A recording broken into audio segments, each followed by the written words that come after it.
स्वागत है मित्रों आपका एक बार फिर से।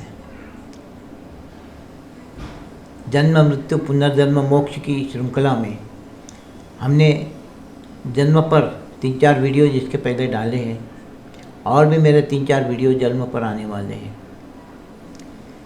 आज से हम मृत्यु पर भी अपनी श्रृंखला शुरू कर रहे हैं। मृत्यु क्या है? मृत्यु एक ऐसी चीज़ है जो अटल सत्य है। हर जानदार को, जिसमें जीव है, उसको मौत का मज़ा चखना ही है। हर जीव को मृत्यु आना ही है, उससे कोई बचा नहीं है। और मृत्यु का डर भी सबको रहता है। इंसान हो, प्राणी मात्र हो, कोई भी जीव हो, सभी में मृत्यु का डर है। इंसान सोचता है अभी कुछ दिन और होना, उसके पीछे जायदाद है, उसके पीछे परिवार है, उसके पीछे उसका व्यवसाय है, उसके पीछे उस अधूरे कामकाज है। वो जल्दी नहीं मरना चाहता, वो सब पूरे करना चाहता है। और वो ज़िंदगी भर कभी पूरे नहीं होते, यदि वो इसलिए जल्दी मरना भी नहीं चाहता। और मृत्यु सामने दिखी तो हर कोई डरता है मृत्यु से। जानवर भी हो, सामने शेर आ गया तो छोटे सब जानवर भाग जाते हैं। इंसान के सामने मौत आ गई तो इंसान भी उससे बचने की कोशिश करता है। अब मृत्यु का डर किसे नहीं रहता? जो जीवन से निराश है या बहुत बीमार है, बिस्तर पे पड़ा है, वो चाहता कि जल्दी मिल जाए। और जिसका कोई नहीं है साथी, निराश जीवन में जो जीता है, सिर्फ वही सोचता है कि मृत्यु कब आ जाए। वो मृत्यु को जल्दी लगाना चाहता है। ये मृत्यु का डर इस तरह का है।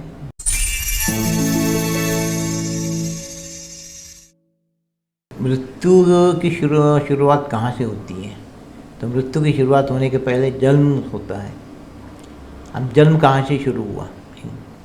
दोस्तों, हम छोटे थे, स्कूल में जाते थे, तब बच्चों के साथ बैठ के वही खेल खेलते थे। पहले मुर्गी आई या पहला अंडा आया, और जिसमें कुछ भी निकलता नहीं था। लेकिन इंसान के बारे में क्या हुआ? ईश्वर ने सबसे पहले एक इंसान को पैदा किया, तैयार किया। कुछ दिन के बाद उसके साथ एक स्त्री को भी तैयार किया, एक पुरुष एक स्त्री। उसके बाद दोनों के संयोग से उनको पुत्र होने लगे। उन्हीं में आपस में विवाह करके फिर उन्हीं से संतान बढ़ी। और ये अब यहीं पे हमारा जन्म की शुरुआत हुई। जन्म का जन्म हुआ, सुनने में अचंभा लगता है, अजीब लगता है ये। लेकिन हम ऐसा समझे कि यहाँ से जन्म की शुरुआत हुई इंसान में। अब जब इंसान में जन्म की शुरुआत हुई दोस्तों, अगर तब से आज तक किसी की मृत्यु नहीं होती थी तो इस इंसान को इस धरती पे खड़े रहने को भी जगह मिलना मुश्किल था। खाएगा क्या, करेगा क्या? इसलिए जो जन्मा है उसके लिए मृत्यु निश्चित की गई, और मृत्यु की शुरुआत इंसान में भी हो गई। उसकी उम्र तय की गई। हर इंसान की उम्र, हर शख्स की उम्र, हर जानवर की उम्र। अब एक वक्त था, पौराणिक काल से आज तक, हम अगर सतयुग से कलयुग तक सोचे तो उस वक्त के इंसान की उम्र भी ज़्यादा थी, उनकी ऊंचाई भी ज़्यादा थी। धीरे धीरे कम होते होते इंसान बौना हो गया, उसकी उम्र भी अब कम हो गई। लेकिन जो भी उम्र उस वक्त थी वो अच्छी उम्र थी, अच्छी खासी उम्र थी। आज उम्र कम हो गई।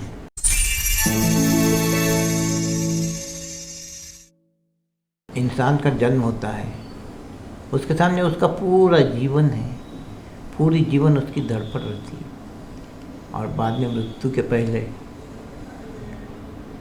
कुछ लोग बीमार भी हो जाते हैं, शरीर थक जाता है, जर्जर हो जाता है। मित्रों, अगर हमारा आहार अच्छा रहा, हमारी जीवन शैली अच्छी रही, हमारा योग साधना अगर है, तो हमारी सेहत में कोई तकलीफ नहीं होगी। हम तंदुरुस्त रहेंगे और मृत्यु तक हमारी सेहत अच्छी रहेंगी। इसके लिए इंसान को योग साधना, अच्छा आहार, अच्छे विचार, अच्छे कर्म, इन सभी का सहारा लेना होता है। अब एक बात है दोस्तों, जन्म मरण तरण, यानी जन्म मृत्यु और विवाह, ये ईश्वर के हाथ में है। इसको ईश्वर ने निश्चित किया हुआ है, मतलब मृत्यु भी ईश्वर ने निश्चित की है।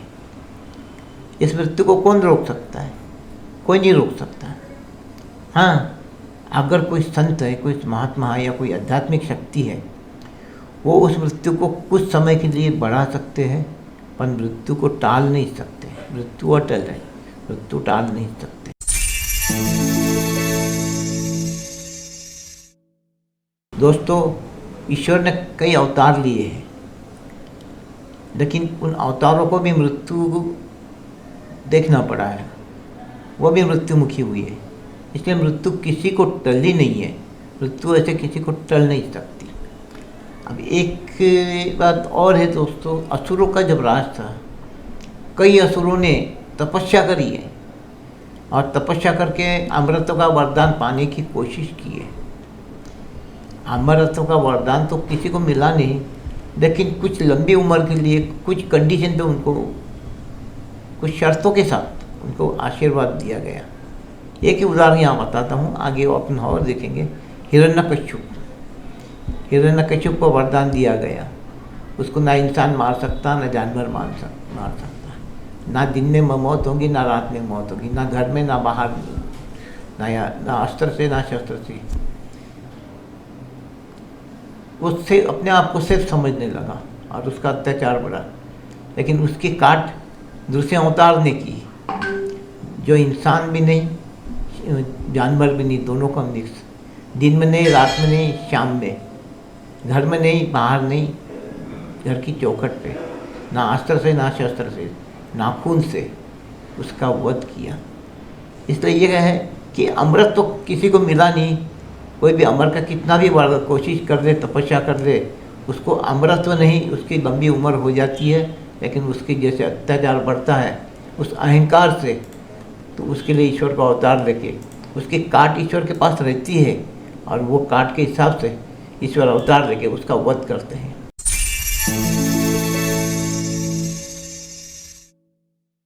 दोस्तों, कभी कभी मृत्यु के बाद भी उसको जीवित करने की घटनाएं हुई है। ऐसी कई घटनाएं हैं, हम आगे उसका जिक्र करेंगे, लेकिन जैसे एक घटना आपके सामने लेते हैं उदाहरण के तौर पे।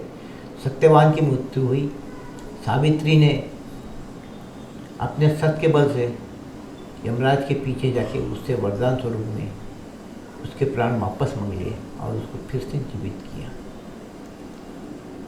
आपको एक बताता हूँ, अब ये मृत्यु की बात चल रही है तो इसमें बचता कौन है? कुछ शख्स ऐसे हैं जिनको आज तक मृत्यु नहीं आई और उनका एक शहर बसा हुआ है हिंदुस्तान में, है वो हिमालय में, जिसका नाम है ज्ञानगंज। एक और सा शांग्रीला घाटी। वो शांग्रीला घाटी आज चीन के कब्जे में चले गई है।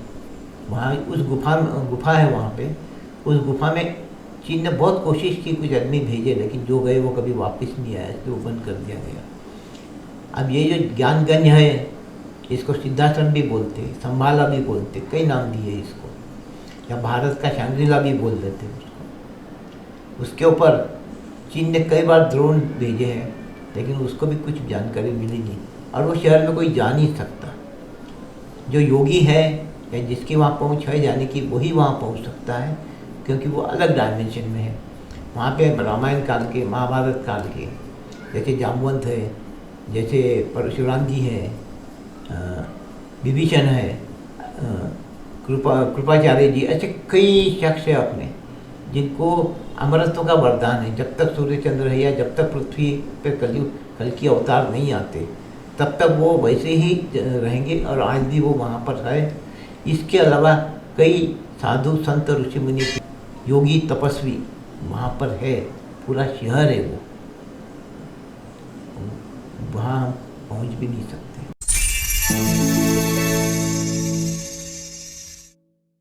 दोस्तों, मृत्यु के बाद इंसान कहाँ जाता है? इंसान का शरीर तो खत्म हो गया, लेकिन आत्मा कायम रहती है, वो घूमती है, सूक्ष्म जगत में घूमती है, प्रेतात्मा जगत में घूमती है, उनकी भी दुनिया है। और कुछ शास्त्रों के मुताबिक पहले स्वर्ग नरक भोगती है, फिर वो वापस से दुनिया में आती है। जो भी है आत्मा अमर है, वो घूमती है और फिर से दुनिया में आती है, और उसके बाद उसका पुनर्जन्म होता है। कभी किसी योनि में आती है, कभी इंसान की ही योनि में आती है। उसके पिछले जन्मों के जो भी कर्म है, उस कर्म के मुताबिक उस जन्म का, अच्छे कर्मों का, बुरे कर्मों का बदला लेना या देना, इसके लिए वो इस पृथ्वीलोक पे फिर से आकर नया जन्म लेती है।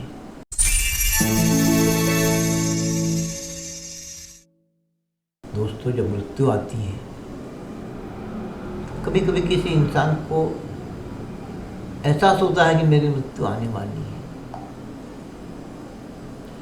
उसके कुछ लक्षण दिखते हैं, या कभी कुछ उससे नहीं पता रहता, लेकिन उसके हाथ से कुछ ऐसे काम होते हैं आखिरी में कि उसके जाने के बाद लोग कहते हैं इसको मालूम हो गया था करके उसने ये कर लिया, वो कर लिया।